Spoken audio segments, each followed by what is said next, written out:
days. I was on Air Canada on my way here, and there were huge articles on the suicide attack yesterday, which killed one Israeli. It's not without interest to look at what the actual figures are on Gaza and compare those actual figures with the balance of news coverage in your own papers. So B'Tselem reports that from September 2005, B'Tselem being the main Israeli human rights organization, the Israeli Center for Human Rights in the Occupied Territories, B'Tselem reports that from September 2005 to July 2007, for that 2-year period, 668 Palestinians were killed in the Gaza Strip by Israeli security forces. Over half were non-combatants. 126 were children. During the same period, those Qassam rockets, which we hear a lot about, and those mortars, about which we also hear a lot, they killed 8 Israelis, half of them civilians. So the ratio is about 100 to 1 on civilians killed on both sides in Gaza. I should also add, just to be clear about the numbers, and people won't accuse me of distortion, I'm giving you the minimum numbers, not the maximum numbers, because I'm not including all the Palestinians who are killed, who die when they're stuck at checkpoints and they can't get to a hospital, or Palestinians who are killed because they're deprived of fuel for the hospital incubators. We're leaving out all of those numbers. We're just talking about Palestinians versus Israelis killed in combat situations. As I said, the record is overall about 3 to 4 times as many Palestinian civilians to Israeli civilians. Now, there's some of you in the room who have your mental faculties on acute alert, and you're no doubt thinking, but Professor Finkelstein, being a well-known sophist, is ignoring a crucial difference. And the crucial difference being, most of you are familiar with it, that Palestinians target Israeli civilians, whereas Israel only unintentionally kills Palestinian civilians. That's the usual argument. Allow me one second.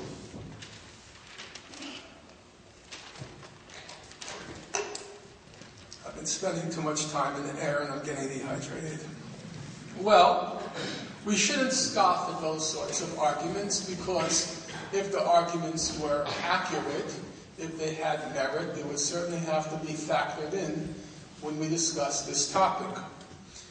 Jeffrey Goldberg, a well-known journalist for the New Yorker magazine, he recently wrote a book called Prisoners, and the way he puts it, he's talking to a Palestinian in the occupied territories, and Goldberg tells the Palestinian, "For God's sake, we don't try to kill children," that being the difference. He puts try in italics.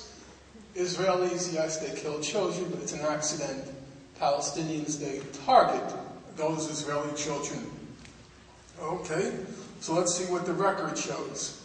The record shows that for that same period of the Second Intifada, September 28th to the present, 867 Palestinian children have been killed, which is more than the total number of Israeli civilians killed, 705, of whom 119 were children. That is, the ratio of children killed is roughly 8 to 1. 867 Palestinian children for 119 Israeli children. In the past year, 92 Palestinian children were killed, 0 Israeli children were killed. So, our first preliminary conclusion, just looking at the raw numbers, is that for the want of trying to kill Palestinian children, it would seem that Israelis were awfully good at it. But is it true that Israel doesn't deliberately kill Palestinian children? According to human rights organizations, unarmed Palestinian demonstrators, overwhelmingly children, were, quote, on many occasions deliberately targeted by Israel, while in other cases Israel used indiscriminate, excessive, and disproportionate force. To cite one illuminating example, you take just the first month of the Second Intifada, namely September to October 2000. 37 Palestinian children were killed. Of those 37, 20 died from a direct bullet shot to the head, which hardly seems like an accident. But that's one category. What about the indiscriminate killing of Palestinian children, or Palestinians in general? As it happens, indiscriminate basically means there's a demonstration the size of, say, this side of the room, and the Israeli security forces fire indiscriminately into the crowd and kill many children. Well, under international law, the indiscriminate killing of children, or the indiscriminate killing of civilians, doesn't differ from intentional killings, that is, conventional terrorism. Now, that may sound a little abstract to you, and I've never liked to be abstract because I think these topics are fairly accessible to a lay person. It's not particle physics. They don't require much in the way of genius. The fundamental principle of international law is that the foreseeable and inevitable consequence of an act counts as an intention. The foreseeable and inevitable consequence of an act counts as an intention. Some of you are struggling with that. You're getting very exasperated. Sounds like moral philosophy 201. You don't want to hear from it. But it's not really very complicated. I understand that yesterday evening or 2 evenings ago, the Israeli ambassador spoke at this university.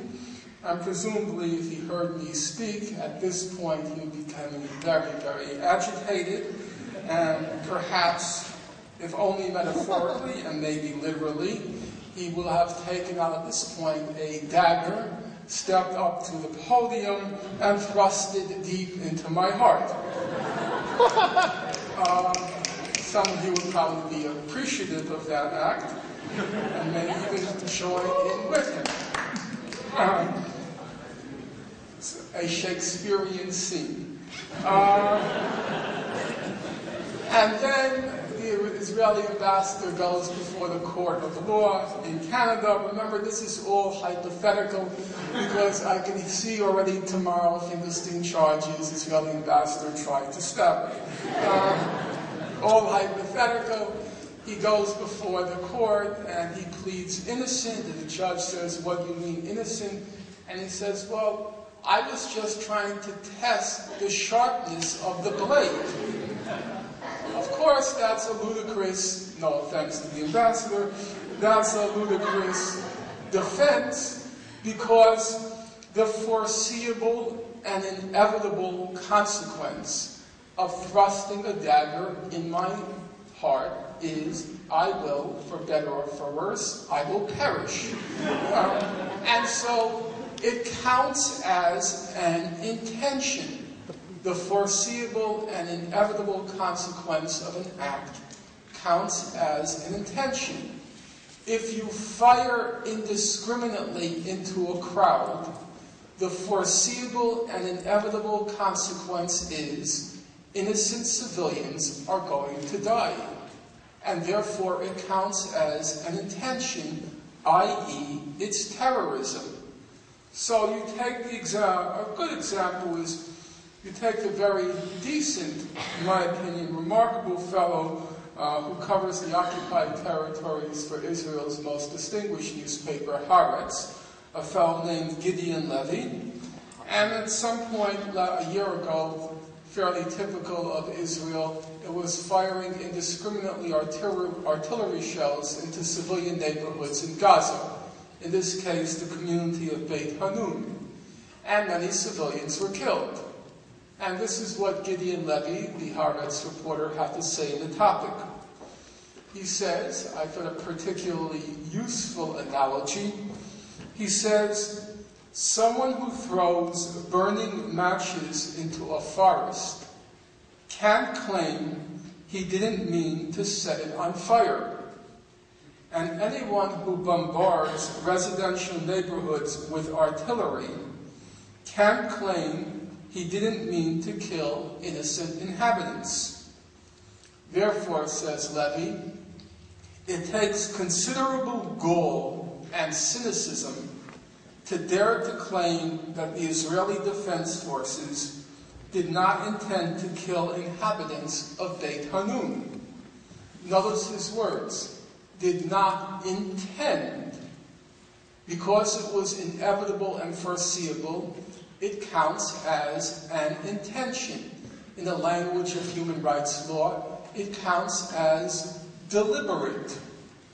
Or, if you don't want to believe me, and you don't want to believe Gideon Levy, then it's yours to believe Israel's leading authority in international law, an extremely smart fellow named Yoram Dinstein, the president of Tel Aviv University.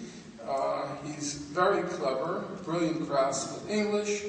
Unfortunately, whenever he comes to write on the subject of Israel, he turns into a hack, but that doesn't subtract entirely from the fact that he's a very talented authority in international law.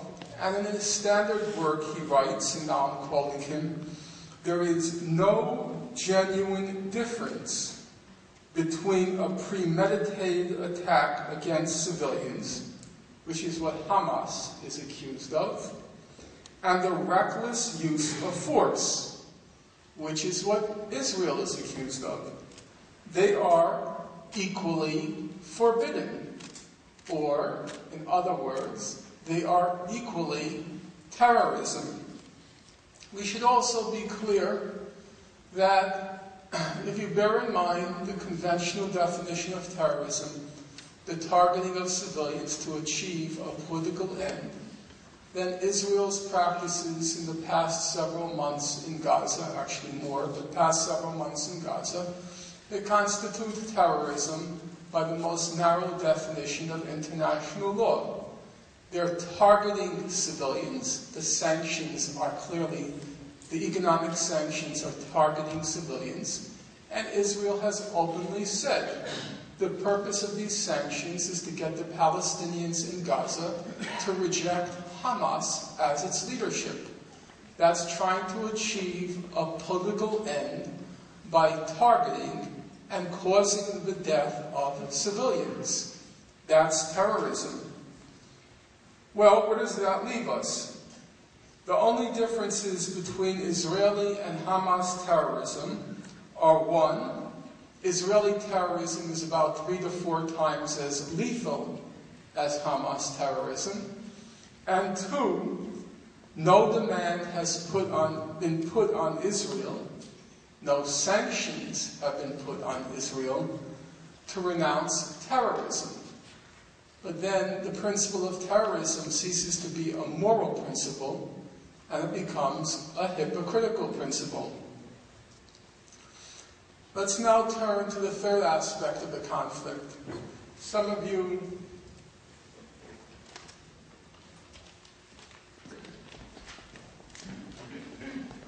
you are thinking, okay, maybe Finkelstein's facts are slanted, maybe they're skewed, but the picture seems basically right.